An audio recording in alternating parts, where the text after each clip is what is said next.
Guys, তোমরা সবাই কেমন আছো? আশা করি ভালোই আছো। এই মুহূর্তে আমি আছি হোসেনপুর বেলতলায় বাস স্ট্যান্ডে। হোসেনপুর, সুজনগর, ঘোড়াডাঙ্গা এবং মোড়লপুর এবং আটাশপুর এই 5খানা গ্রামের সবারই একটা বিরাট মৎসবের আয়োজন করা হয়েছে। তা তোমাদেরকে ভিডিওটা করে দেখাচ্ছি, তা তোমরা দেখতে থাকো।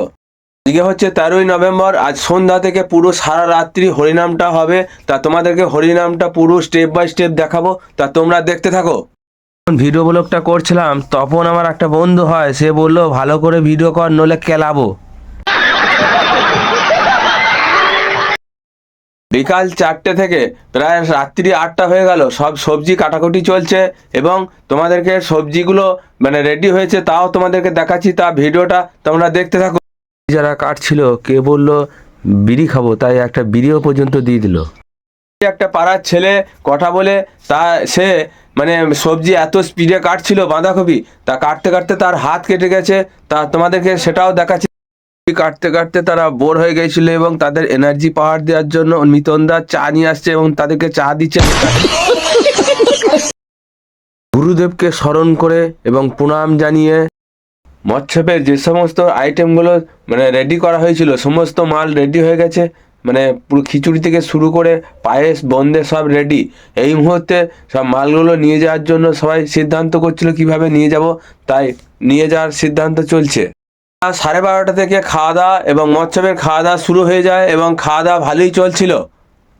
একটা সময় মানুষ কিছুটা কমে গিয়েছিল, কিন্তু মনে হচ্ছিল মানুষজন আসবে না। তার কিছুক্ষণের মধ্যেই যখন 1:30 বাজলো, তখন আটাশপুর থেকে বহু মানুষ হু হু করে আসতে শুরু করলো এবং 28টা পাড়ার মানুষ যখন একসাথে হয়ে গেল, ওখানে পুরো জাম হয়ে গেল জায়গাটা এবং বসে খাবার জায়গা পর্যন্ত থাকলো না। তখন সমস্ত মানুষ এবং যারা পরিবেশন করছিল টান টান উত্তেজনা, এবং তখন পুরো খালি হয়ে যায়। সেই মুহূর্তে 4টে কড়াই পর্যন্ত বসিয়ে দেওয়া হলো এবং পুরো ডেচকি করে মাল হু হু করে নিয়ে আসছে।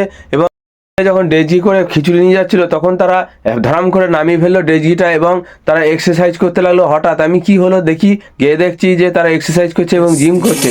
ভিডিওটা খুব সুন্দর লাগলো এবং ভিডিওটা মজাদার লাগছে, তাই তোমাদেরকে দেখাচ্ছি, দেখতে থাকো।